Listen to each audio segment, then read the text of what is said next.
we had some people comment on our last YouTube video. That's right. We're starting bold predictions with our first entries from other contestants. Go ahead. And I say contestants, they're really fans. I'll read them verbatim. Go ahead. Yes, please. So from at Bretzel, do you cover the NFL draft? I have a hot take. Arvell Reese is overrated. Mel Kiper has him going as the second pick, and I'm thinking second round. The last second pick linebacker was Von Miller, who had a crazy college resume. Will Anderson Jr. went third pick with crazy production. Reese played 1.5 seasons and didn't get a single forced fumble or interception. I went back 3 years to some college stats, and Edgerrin Cooper of Texas A&M had better stats in every category. He was picked 45, by the way. I think Reese will go in round 2, or whoever picked him this year picks him early would have wished they waited. Wow, clearly Bretzel's not an Ohio State fan. Yeah. So fun fact, we do know this person. They are an Ohio State fan.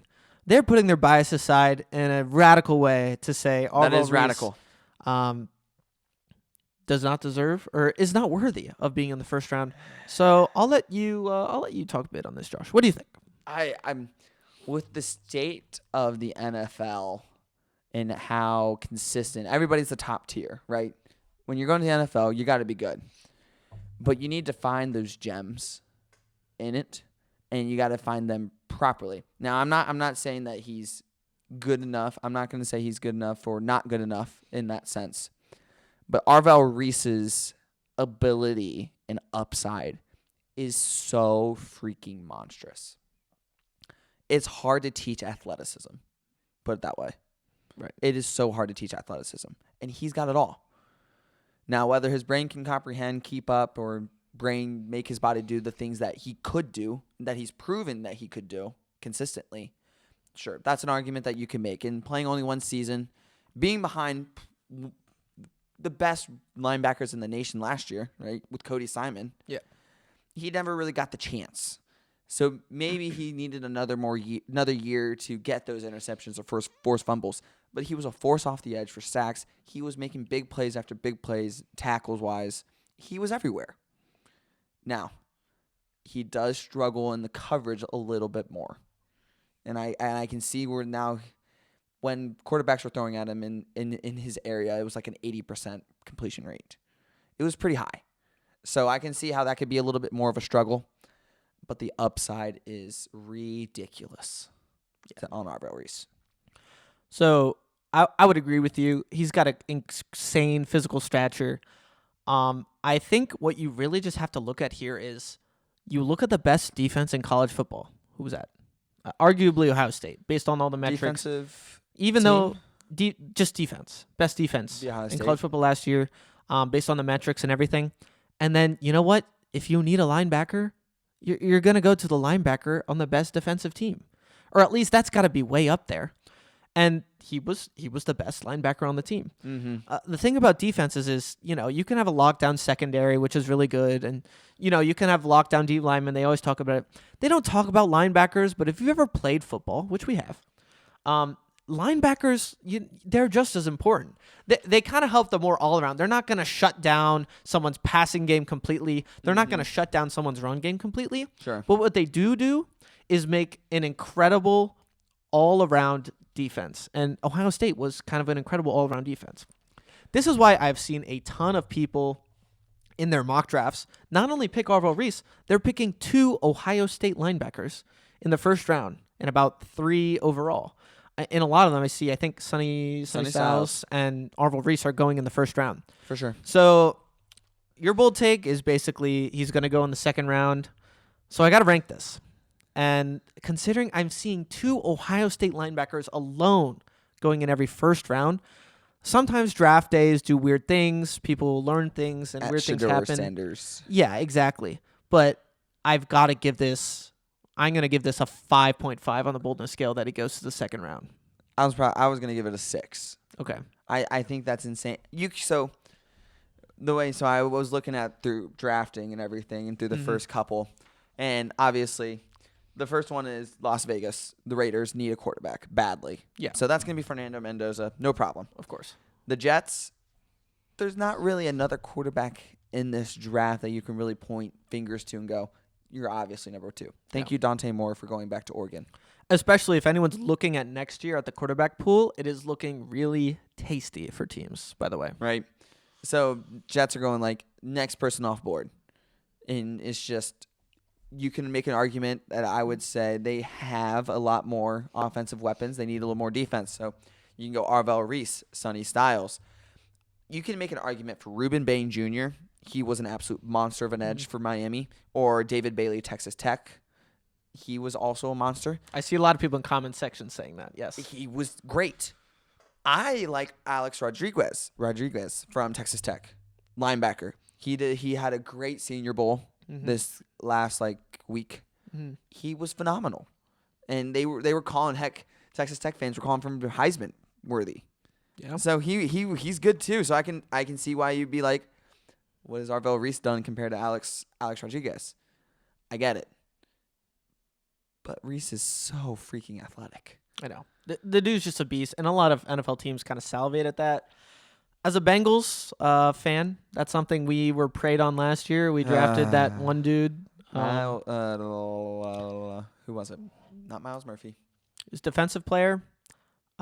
He was really bad. Oh, was it Miles Murphy? He had no sacks, but we're like, oh, we're going to cultivate him. He's a freak athlete, and he's going to do great for the Bengals.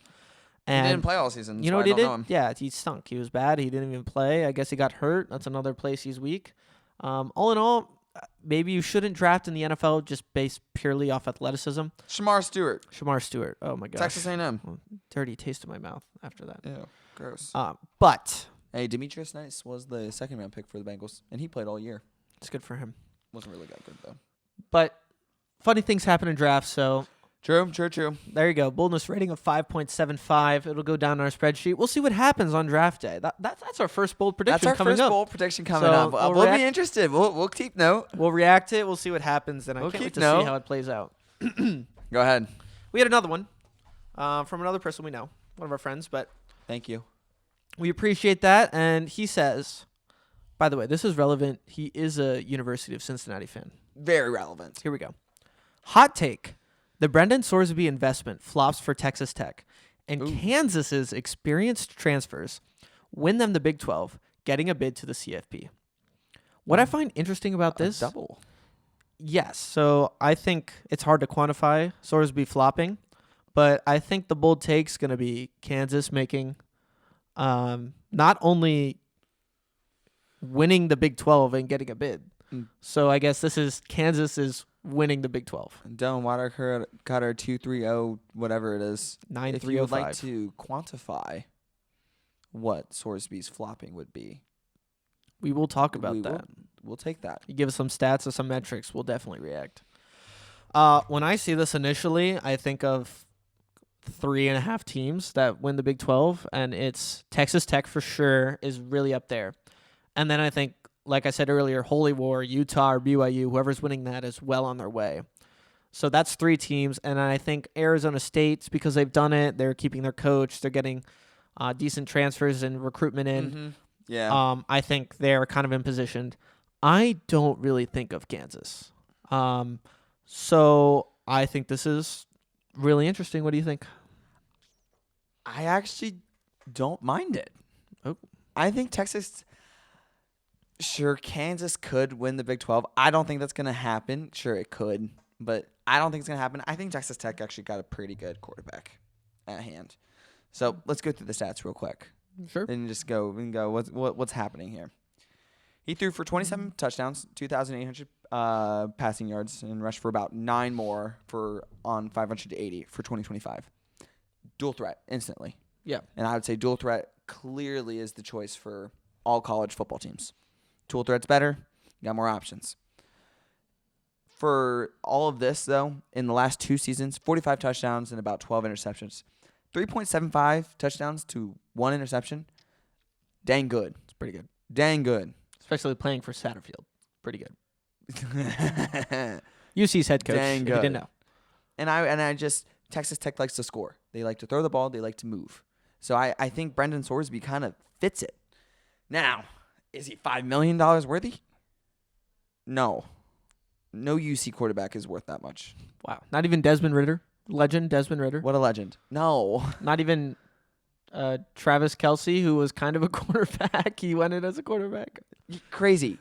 No one's worth $5 million out of UC. Okay. That's just not it. Wow, that's hurt. That's painful. Sorry. Okay. It's true. But will they be good? Yeah, I think they'll actually be pretty decent. I don't think that's gonna happen. Yeah, my ending thoughts here are that Sorsby, he could flop, but he doesn't even have to be elite. He just has to game manage, honestly, and maybe he's not even available to do that, but he doesn't have to be outstanding. Texas Tech is spending $1 billion on people left and right just to dominate in the Big 12, as much as most Big 10 and SEC teams. Sure. So I think he just has to be okay, and I think Texas Tech will thrive. Now, if he really screws it up, like DJ Lagway style, then okay, you know what? I'll go back and give him his kudos. I'll make sure to write it in the notes. He said Sorsby is flopping, and we'll include that. But numbers for the most part, Sorsby flopping would be really hard to see because the team around him is just so much better than UC's team. It's so much better. So it's hard to beat talent. So with that, though, the bold prediction was Kansas's experienced transfers win them the Big 12. Now, I didn't look up their odds. I've got to imagine they're about 6th, maybe 7th. Kansas has been good before, but I think even just off the top of my head, I think Kansas State's better. I think UC was even better last year. Meh. I'm not even sure if they're in the top half of that conference. So you calling the exact Big 12 champion and it being Kansas in a league that is just so much turmoil. Happening. I guess they have a better shot in the Big 12 than the Big 10 or SEC, which have a lot less turmoil. But if I had to give an answer, I'm gonna have to give this about a 6. I was gonna give it a 6 on the boldness rating. I don't think that's gonna happen. That is really bold to say. 6 out of 7 that Kansas wins the Big 12. I think that's just a salty UC fan. That happens. I've got Kansas's schedule here.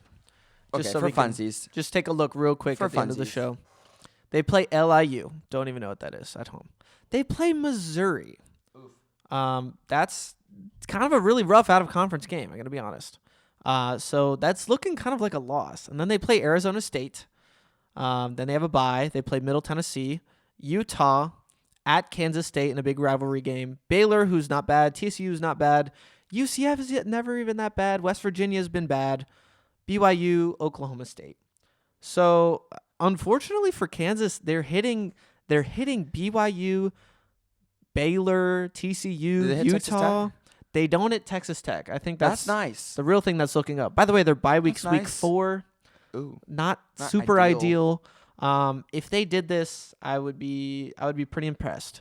Luckily, they don't hit Texas Tech. This is true. I could maybe sneaking in the championship game. I could see it. I think you need Texas Tech to take out the trash. And now Missouri's out of conference, so I guess that matters less. That matters very little but for that. You need Texas Tech to kind of wail on some other Big 12 teams, so BYU. you can lose it. You can drop a game to TCU or Kansas State. They'll lose to BYU. I think it'd be hard to beat BYU and Utah, but especially BYU. But I think Texas Tech is going to beat BYU. So, but at BYU will have the head-to-head. Yeah. So it's at the end of the season. Maybe BYU's fallen apart at this point. That could be true. Because BYU has a couple difficult games. Maybe there is hope. Maybe there's hope. That's why it's a 6. Okay.